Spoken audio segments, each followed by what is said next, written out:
Vamos falar hoje de um assunto que, olha, às vezes dá até um friozinho na barriga. A comunicação oficial. Sabe aquele monte de regras que parecem super complicadas? Pois é, a gente vai ver que no fundo elas são o segredo para mostrar profissionalismo.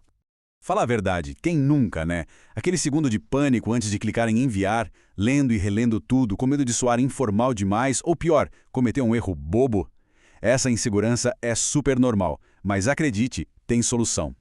E a solução está justamente aqui. Nesta nossa análise rápida, a gente vai pegar essas regras que parecem um bicho de 7 cabeças e transformar em passos bem simples e práticos. Qual o objetivo?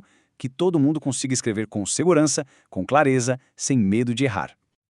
Ok, vamos começar. Pensa assim, toda casa precisa de um bom alicerce, certo?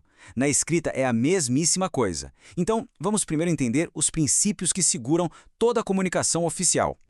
Então, o que é, afinal, essa tal de redação oficial? Não é só escrever com palavras difíceis, viu? É um jeito de se comunicar que segue um padrão, uma norma. E a nossa grande referência, a fonte de tudo, é o Manual de Redação da Presidência da República. É ele que dita as regras do jogo. E aqui estão os pilares desse alicerce. São 9 conceitos-chave para garantir que a mensagem chegue do outro lado de forma clara, direta e super profissional. É quase um checklist, sabe? Da clareza até o bom e velho português, cada item aqui tem um papel fundamental. Agora que a gente já entendeu a teoria, a base, vamos para a prática. A gente vai montar, passo a passo, o documento formal mais usado hoje em dia, o tal do padrão ofício. E aqui já vem uma ótima notícia. As coisas ficaram mais simples. Antigamente tinha aviso, ofício, memorando, era uma confusão. Hoje, o manual juntou tudo num modelo só, o padrão ofício. Isso deixou o processo bem mais direto e, vamos combinar, muito mais fácil. Bora montar esse quebra-cabeça então. A gente começa lá de cima, pelo topo do documento. Primeiro, o cabeçalho, que só vai na primeira página. Depois, a identificação, que é tipo o RG do documento, sabe? E por fim, o local e a data, sempre jogadinhos ali para a direita. É uma estrutura bem lógica, bem padronizada. Continuando, a gente tem o endereçamento, que é para dizer exatamente para quem estamos escrevendo. Em seguida, o assunto. E aqui, a regra de ouro é: seja direto, sem enrolação e sem verbos. E aí sim, vem o corpo do texto com aquela estrutura clássica que a gente conhece, introdução, desenvolvimento e conclusão com uma formatação bem específica. E aqui está um ponto que causa muita, mas muita dúvida mesmo. Como é que se finaliza o documento? A resposta é surpreendentemente simples. Só existem 2 opções corretas. A escolha depende só de uma coisa, a hierarquia. Se for para uma autoridade superior, respeitosamente. Para todo o resto, atenciosamente. E pronto, acabou.